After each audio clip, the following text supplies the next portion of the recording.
जिल्हा परिषदेसाठी विविध मतदारसंघांमधले भारतीय जनता पार्टीच्या इच्छुक उमेदवारांची मुलाखत पार पाडली। 2 दिवस मुलाखती होणार आहे, 17 तारीख आणि 18 तारीख। आज काही प्रमुख मान्यवर मुलाखतीसाठी म्हणून उपस्थित होते। मी देखील अनेक मतदारसंघामधल्या इच्छुकांच्या मुलाखती घेतल्या। खरं तर महायुती व्हावी असा प्रामाणिक प्रयत्न आमचा सगळ्यांचाच आहे, पण प्रत्येक मतदारसंघामध्ये परिस्थिती वेगवेगळी आहे आणि त्यामुळे ज्या त्या मतदारसंघामधल्या प्रमुख नेत्यांनी आणि लोकप्रतिनिधींनी तिथल्या स्थानिक परिस्थितीचा सारासार विचार करून निर्णय घ्यावा। तरी देखील भारतीय जनता पार्टीमधून जे इच्छुक आहेत त्यांच्या मुलाखती आम्ही पूर्ण करतोय।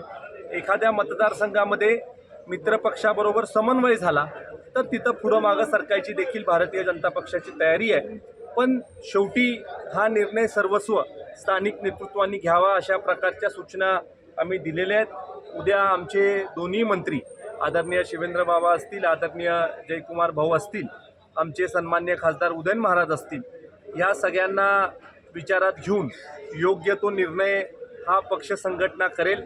शेवटी नेते मंडळींना देखील आदरणीय मुख्यमंत्री साहेबांचा कन्सेंट काही बाबतीमध्ये घेणं गरजेचं आहे, तो देखील आमचे नेते मंडळी घेतील आणि योग्य तो निर्णय हा सातारा जिल्हा भारतीय जनता पार्टी घेईल। बाबा, पण यावेळी निवडणुकीमध्ये जे उमेदवार मागणी करतायत आपल्या सदस्यत्वाची, त्या बाहेरून येणाऱ्यांना संधी मिळणार का जुन्या कार्यकर्त्यांना संधी देणार? यामध्ये नवीन आणि जुनं एकत्रित समीकरण करण्याच्या बाबतीमधला आमचा प्रयत्न आहे।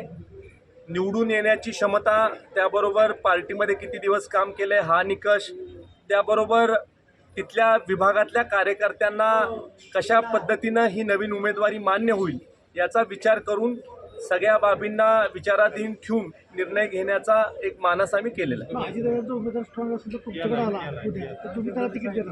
शेवटी एखादा उमेदवार स्ट्रॉंग एखाद्या पक्षात असला तर तो उमेदवार आमच्या पक्षातल्या लोकांना मान्य होतोय का, जनतेला हे मान्य होतंय का, याचा विचार खरं तर स्थानिक नेतृत्वाने करणं गरजेचं आहे। तो विचार करून मगच निर्णय घेण्यात येईल। तुम्ही जावं यात लातूरची काँग्रेसची सत्ता आली, जे तुमचे प्रदेशाध्यक्ष चव्हाण साहेब आहेत त्यांनी जे वक्तव्य केलं त्यात भूमिका काय तुमची?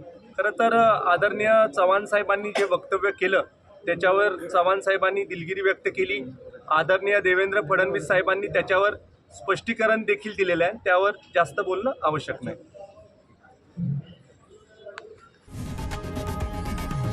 लोकशाही मराठी ऐका, पहा, जागरूक रहा।